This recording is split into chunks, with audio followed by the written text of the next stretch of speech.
Now then, welcome back to my channel. Thank you again for all your subscriptions, really appreciate your support. I wanted to get into why I left Matchroom Boxing.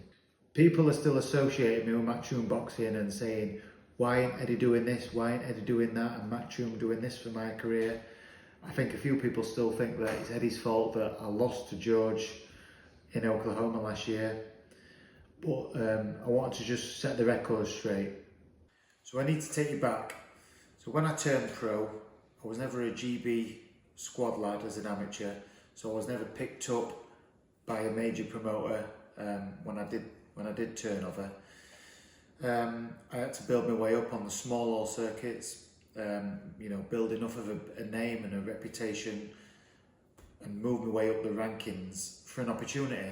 And I had a couple of opportunities against Eddie's and Matchroom Boxing prospects. The first one being Scotty Cardle for the Central Area title, and I had 3 fights all in all with Martin J. Ward. Those fights never went my way, so I was back to rebuilding myself, back on the small hall circuit. And it had been an on-off relationship. Always got on with Eddie when I saw him and at shows and stuff. So now I'll take you fast forward to when I won the British title. I'd beaten John O'Carroll, I'd been to Dubai and won another fight against an undefeated kid, won the British title, and then that's when I caught the attention again of Eddie. I remember seeing an interview with Coogan Cassius for iFilm.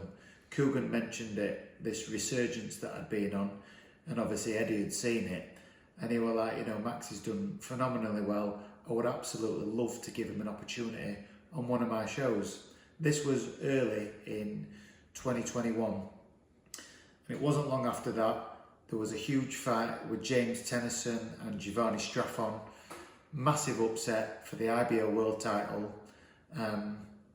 Giovanni come over and absolutely derailed the career of James Tennyson. And that's where my opportunity came in. Everybody knows what happened there. I put on an absolute masterclass against Giovanni Straffon. And then finally, I got my Matchroom contract, got a 3-fight deal with Eddie and Matchroom after all them years, and I thought, this is it, things are really starting to change for me now. First defence of the belt was against Ryan Walsh, real solid operator, and I did get some revenge on the Walsh family after twin brother Liam beat me a few years prior. And then again, second defence of the IBO belt was Kid Galahad. Horrible fight to be a part, but again, very, very credible name. Galahad won all the domestic titles and won a world title, coming off the back of a loss against Kiko Martinez. I took care of business, and then all the conversations after that were about securing me this big life-changing fight, going to America and getting a fight with a big name.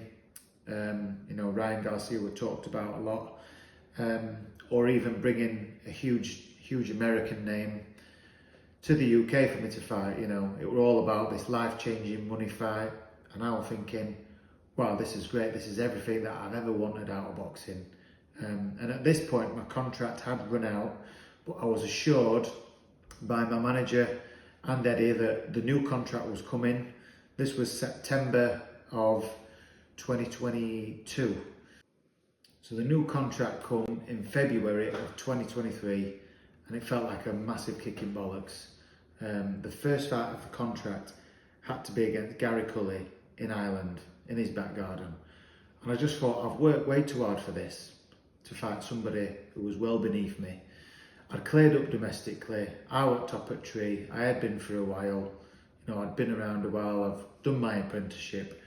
I was told by Matchroom that was the only fight that they could make. There was nobody else in the lightweight division who they could make. And I just didn't believe that. I wasn't satisfied with that. So living by the mantra of, if you want something doing, go and do it yourself. I was out of contract at this point. I'd not signed anything, so I was free to explore myself. And that's exactly what I did. I knew I had contact with Lou DiBella in America. I knew that he looked after George Kambosos and George was just coming off the 2 losses to Devon Haney, but still well ranked with the governing bodies. And I just thought, as everybody saw the fight I had with George, I knew at that time I'd got George's number. So I thought, I'm just, sat with my wife in this kitchen right here, and I said, shall I message Lou and see if we can make this fight with George Kambosos? And the rest of that is history. As negotiations started for the Kambosos fight, I let Matchroom know that I wasn't going to be re-signing with them, which they were absolutely fine about. Things ended very amicable. Can't say that word. Amicable. I'm going to give up. I think you know what I mean to say.